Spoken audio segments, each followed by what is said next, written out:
whatever's up to you. So this is an interesting little article. I mean, the only reason I'm doing this is because we gave the CBC $1.3 billion last year, and Carney wants to increase the budget so they can do this.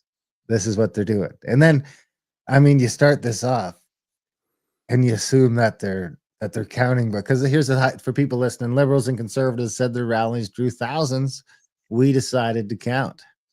So now you assume that maybe they're sending people in to count. They're sending people to the rallies to like count. Hand counted images of rallies yield significantly smaller numbers because of the mirrors in their you notice how they've all got mirrors, right? All these liberal ones, at least. They brought in an expert. Do you want to play the clip, or do you want me to read it? You can play it. Yeah. Is it AI? I don't know. I haven't played it yet. Okay, let's talk about crowd sizes. When was the last time we had a rally that big in Canada? I think it was pretty incredible. Were any of you there?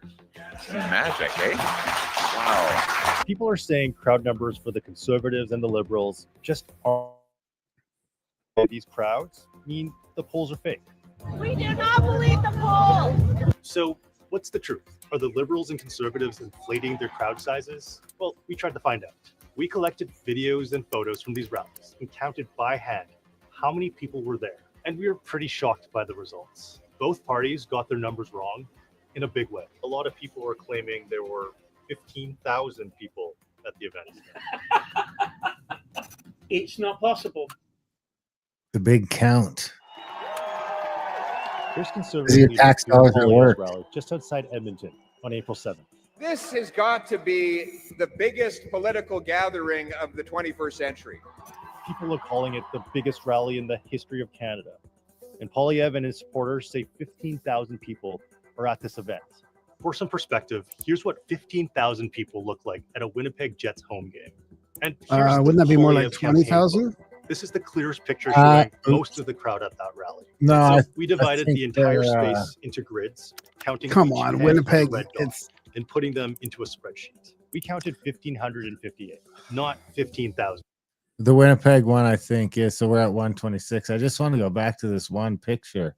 I mean, that warehouse goes back a long ways. You know, look at how far back the columns go back. I mean, you could fit quite a few people in there.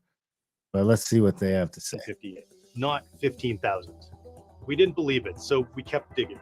We spot this video on social media showing the whole crowd. After lining up landmarks to find the place the campaign photo was taken from, we determined that the photo is missing these people here, here, and here. Hundreds maybe, but not 10,000. We then took it to crowd science expert Keith Still. He's actually written books on this, and he did his own count. But the best method is as we've been discussing, is to actually do a head count for photographs, so you can put dots on the heads and actually physically count it. It takes a lot longer. What did you come up with? 1772. But there'll be a margin of error of plus or minus 5% on that. The campaign, and a lot of people are claiming there were 15,000 people at the event.